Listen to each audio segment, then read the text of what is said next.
pag sinabing si Congressman Saldico, now, hindi na matatanggi na talagang alam to ni former Speaker Martin Romualdez, no? Based on the allegations of Congressman Saldico. Sabi ko nga, yung allegations ni Congressman Saldico, meron dong totoo, meron namang dong hindi totoo, no? Like for example, yung sinabi niya, sa kanya mismo nanggaling, sabi niya totoo yung sinasabi ni Sergeant Gutesa na nagdala ng pera sa bahay ni former Speaker Martin Romualdez. Romualdez Opo. sa McKinley Road at sa South Forbes. Okay? So yun, hanggang doon, totoo yun.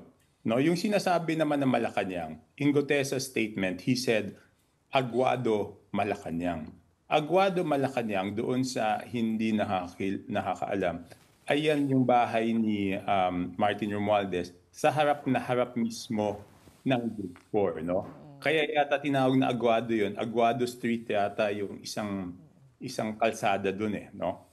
So yun, up to that point, nagkakatugma, di ba? Pero hindi naman siguro totoo yung sinasabi ni Congressman Saldico na ginawa niya at walang natira sa kanya. No? I think, unang-una, it contradicts what Sergeant Gutesa says. Sabi ni Sergeant Gutesa, nagdi-deliver muna sila sa bahay, sa Horizon Residence, di ba? Tapos magbababa sila ng konti doon. Then later, yung iba, yun ang dadalhin sa bahay ni Congressman Martin Romualdez, no? So, yun. Tsaka hindi logical na, I mean, lahat naman na sinasabi, we have to think if it makes sense or not, kung natutuon sa tamang lohika o hindi, di ba?